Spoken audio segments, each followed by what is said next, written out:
অনেক সুন্দর একটি গল্প যদি ভালো লেগে থাকে দয়া করে চ্যানেলটাকে সাবস্ক্রাইব করবেন। অফিসে মিটিংয়ে নাস্তা দিয়েছি, খেতে যেতে মনে হলো ছেলে দুটো এগুলো খুব পছন্দ করে। না খেয়ে পকেট করে বাসায় নিয়ে আসলাম। আমার বাবারে দেখতাম এমন করতো। এখন আমি বাবা হয়ে বুঝলাম বাবারা বোধহয় এমনই। অথচ আজকে দীর্ঘ 30 বছর পর সেই ছেলেরা আমার খাওয়া আর থাকা নিয়ে প্রকাশ্য ঝগড়া বাঁধিয়েছে আমাদের বসার ঘরে।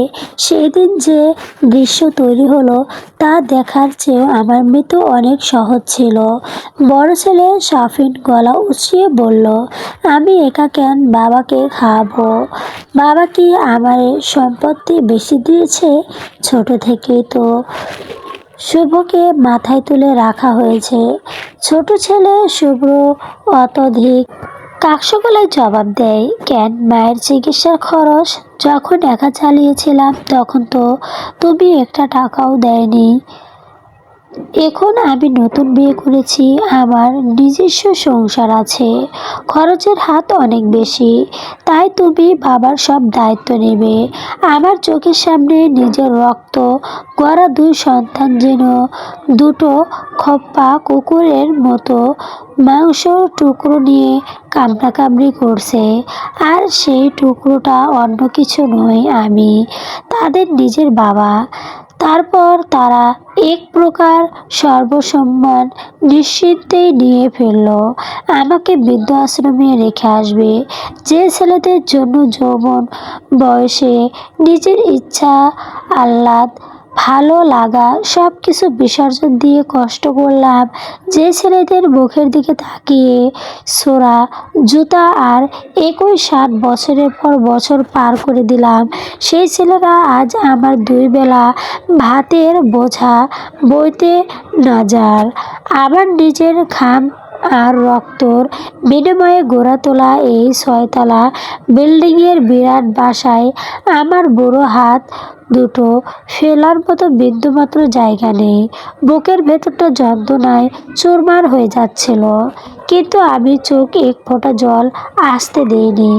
মানুষ যখন চরম আঘাত পায় তখন কান্নার নদীর জল শুকিয়ে কঠিন শক্ত পথে হয়ে যায়। আমিও মনে মনে এটাই সিদ্ধান্ত নিয়েছিলাম।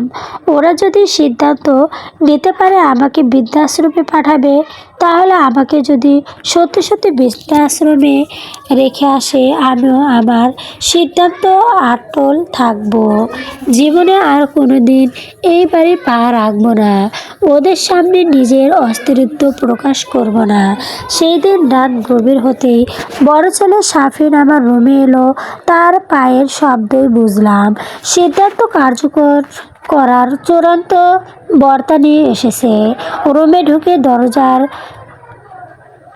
তলে ঢালানোর যা কটার দিকে তাকিয়ে সে বলল, বাবা, মামারা গেছে 3 বছর হয়ে গেল। আমি জানি তোমার একা থাকতে কষ্ট হয়, সারাদিন চুপচাপ বসে থাকো। সেজন্য বলছিলাম কি, তোমার মতো সমবয়সী লোকেদের সাথে যদি তুমি থাকতে পারো তাহলে মনটা ভালো হয়ে যাবে। ও এখানে সঙ্গী সাথী পাবে। ছেলেটার কথায় পেছনের বিষাক্ত পোলপাটটা বুঝতে আমার বাকি রইল না। আমি তার দিকে শান্ত দৃষ্টিতে তাকিয়ে বললাম, কি বলতে চাস বাবা তুই? আমি তো এখানে ভালো আছি, তোদের চোখের সামনে আছি, এটাই তো আমার পরম শান্তি। শাফিনের ধৈর্যর বাঁধ যেন ভেঙে গেল। বিরক্তিতে মুখটা করা সে সরাসরি রহস্য চেয়ে এলো, রহস্য চেহারায় চলে এলো। এতে কথা বলতে পারবো না, কালকে সকাল ব্যাগ গুছিয়ে রাখো, তোমাকে বৃদ্ধাশ্রমে রেখে আসবো। সে কখনোই তুমি ভালো থাকবে। আমাদের ওপর আর বাড়তি চাপ সৃষ্টি করবে না। কথাগুলো বলে সে উত্তরের অপেক্ষায় না করে ঝড় বেগে ঘর থেকে বেরিয়ে গেল। দরজার শব্দটা আমার বুকের ভিতরে এগিয়ে যেন একটা ভারী হাতুড়ি মারতে আঘাত করলো। ঘরটা নিস্তব্ধ হয়ে গেল। ঘড়ির ঠিক ঠিক শব্দ ছাড়া আর কিছু শোনা যাচ্ছিল না। আমি উঠে দাঁড়ালাম, ধীর পায়ে এগিয়ে গেলাম কাঠের ভারী আলমারিটার দিকে। ড্রয়ারের গোপন চাবিটা বের করে লকটা খুললাম। যেখানে থেকে তথ্য বের করে আনলাম, এই 6 তলা বিল্ডিংয়ের মূল দলিলপত্র, জমি কেনার রাশিদ থেকে শুরু করে প্যাডম্যান আর ফ্ল্যাটের প্রতিটি কাগজের ফাইল। যে বিল্ডিংয়ে প্রতিটি হিটে আমার হাত ভাঙা খনির স্মৃতি জড়িয়ে আছে, যা কারোর একমাত্র উদ্দেশ্য ছিল আমার পর যে 2 ভাই শান্তিতে মাথা গুঁজে থাকতে পারবে। আমি ধীরে সুস্থে দলিলগুলো আমার পুরনো ট্রাভেল ব্যাগের তোলায় কাপড়ের ভাঁজে লুকিয়ে রাখলাম। তারপর কয়েক জোড়া জামা কাপড় ভেতরে ব্যাগের চেন টেনে দিলাম। রাতের আধারে আমার সিদ্ধান্ত স্থির হয়ে গেল। সকাল হতে শাফিন আর শুভ এসে দাঁড়ালো। বড় ছেলে গাড়ির চাবি হাতে নিয়ে বলল, চলো। আমি ব্যাগটা হাতে নিয়ে নিলাম।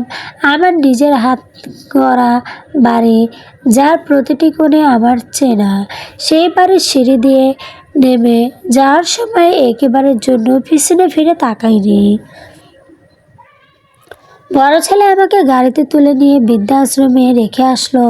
পুরোটা পথ আমার বৃদ্ধাশ্রমের সেই অচেনা গেটের দিকে টোকা পর্যন্ত আমি একটিও কথা বলিনি। আমার নীরবতাই ছিল ওদের অপরাধবোধ প্রতি আমার শেষ উপহার।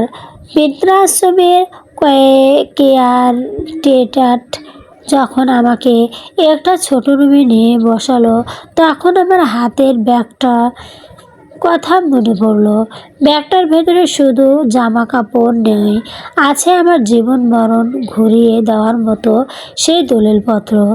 যে ছেলেরা ভেবেছে আমাকে বাড়ি থেকে তাড়িয়ে তারা এই রাজত্ব ভোগ করবে, তারা জানে না যে বাবা তিন তিন করে গড়তে জানে।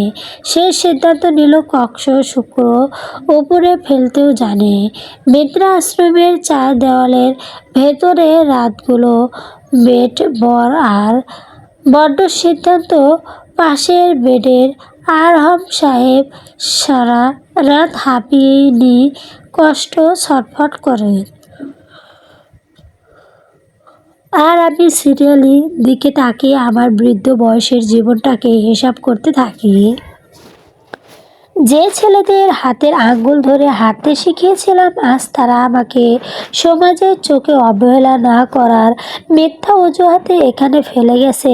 কিন্তু শফিক আর ব্রো যা ভেবেছে তা জীবনেও হবে না। তারা ভেবেছে বুড়া বাবা কান ঠসা হয়ে কেটে দিন পার করবে, তা আর 6 তলা বিল্ডিংয়ে মালিক বনে গিয়ে আশ্রয় করবে। পরের দিন সকালে আমি বৃদ্ধাশ্রমের সুপারিনটেন্ডেন্ট হাজির সাহেবের রুমে গেলাম। জাহিদ সাহেব লোকটা বেশ আমরিক। আমার ব্যাকগ্রাউন্ডের এই শান্ত স্বভাব দেখে তিনি কৌতূহলী হলেন। আমি ধীর কণ্ঠে বললাম, হাজি সাহেব, আমার একজন বিশ্বস্ত এবং পাকা আইনজীবীকে দরকার। খুব জরুরি একটা কাজ আছে। জাহিদ সাহেবের মাধ্যমে যোগাযোগ হলো অ্যাডভোকেট শাহজাল সাহেবের সঙ্গে। বিকেলে তিনি বৃদ্ধাশ্রমে এলেন। আমার পুরনো ট্রাভেল ব্যাগ তালা থেকে তখন 6 তলা বিল্ডিংয়ের মূল দলিলপত্র, প্যান পাস আর সইগুলো বের করে শাহজাদ সাহেবের টেবিলে রাখলাম। তার চোখ দুটো বিস্ময়ে বড় হয়ে গেল।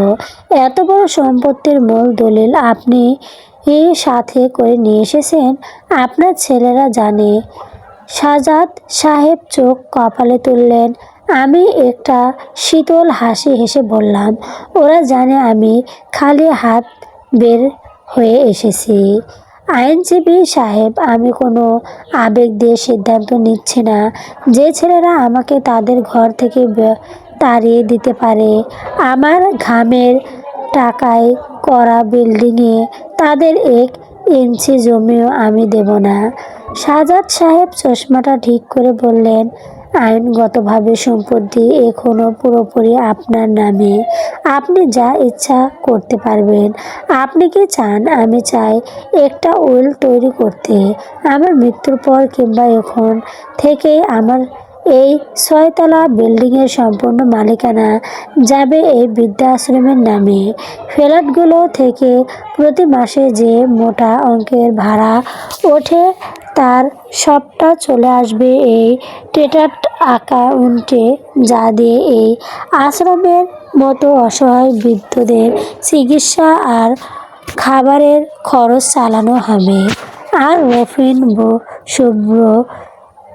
সাফিন শুভ্র ওরা আমার রক্ত হতে পারে, কিন্তু আমার সম্পত্তির অধিকারী ওরা আর নেই। সাজাদ সাহেব আমার দ্রুততা দেখে এক মুহূর্ত ব্যস্তব্য হয়ে রইলেন। তারপর চশমাটা পুছতে পুছতে বলল, কাগজপত্র প্রস্তুত করতে আমার কয়েকদিন সময় লাগবে।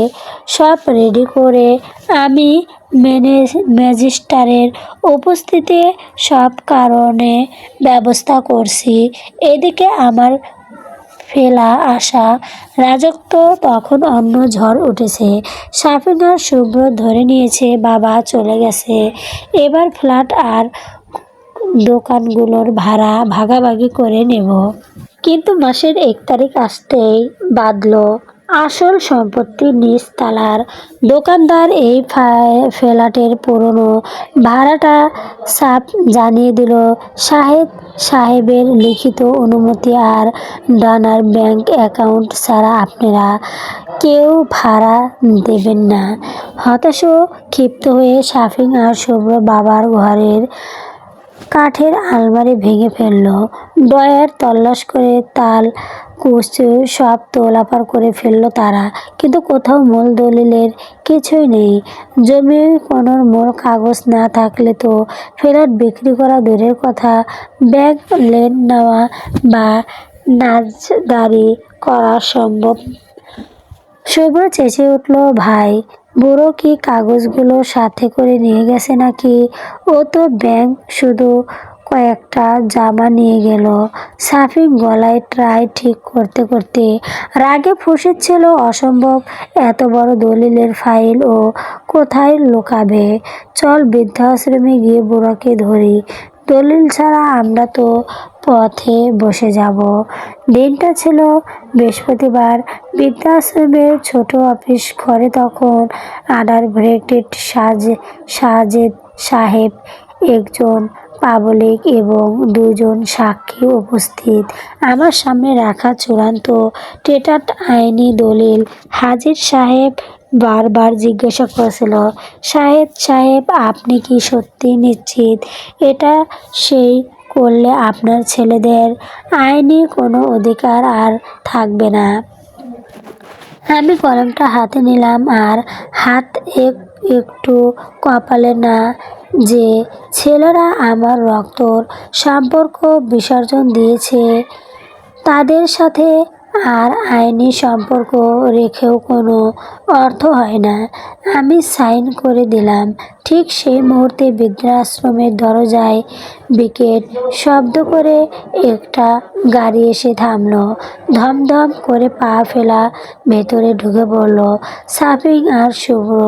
তাদের চেহারায় উদ্বেগ চেয়েও বেশি ছিল উদ্বেগ, রাগ। সাফিন এসে সোজা আমার সামনে দাঁড়িয়ে চেঁচিয়ে বলল, বাবা বাড়ির মূল দলিলপত্র কোথায়? তুমি কি সেগুলো সাথে করে নিয়ে এসেছো? জলদি বের করো, আমাদের জরুরি দরকার। শুভ্র সুর মেলালো, হ্যাঁ বাবা, দলিল ছাড়া ফ্ল্যাট ভাড়া আটকে আছে, কাগজগুলো দাও, আমরা কাজ শেষ করে চলে যাই। আমি শান্ত হয়ে চেয়ারে বসে রইলাম। সাজেদ সাহেব টেবিলের ওপর থেকে টেটটা নতুন পেপার আর আইনি নোটিশের ফাইলটা তুলে ধরে শাফিকদের দিকে এগিয়ে দিলেন। সাজেদ সাহেব গভীর গলায় বললেন, দেরি করে ফেলেছ তোমরা। এই যে দেখেছ কাগজটা, শাহেদ সাহেব তার পুরো 6 তলা বিল্ডিং, এই অন্যের সমস্ত ইস্তবার অবস্থান সম্পত্তি এই বৃদ্ধা আশ্রমে টেস্টার নামে দান করে দিয়েছেন। আজ থেকে এই বাড়ি আর তাদের নয়। আর হ্যাঁ, আগামী 24 ঘন্টার মধ্যে তোমাকেও এই বাড়ি খালি করার আইনি নোটিশ পাঠানো হয়েছে। কথাটা শোনা মাত্র শাফিক আর শুভ্র পায়ের নিচের মাটি যেন সরে গেল। শাফিকের হাত থেকে গাড়ির চাবিটা খোস মেঝেতে পড়ে গেল, আর শুভ্র হা করে আমার দিকে তাকিয়ে রইল, যেন তারা কোনো জ্যান্ত প্রত্যক্ষ দেখেছে। আমি ধীরে পায়ে উঠে দাঁড়িয়ে শাফিকের চোখের দিকে তাকালাম। আমার গলায় কোনো রাগ ছিল না, শুধু ছিল গরজ। তারা ভেবেছিলে তোরা আমাকে পর করে দিলে আমি নিঃশব্দ হয়ে যাব। মনে রাখবে শাফিক, যে বাবা তিল তিল করে রাস গড়তে জানে, সেই বাবা সিদ্ধান্ত নিলে সমাজ এক নিমিষে গুছিয়ে দিতে জানে।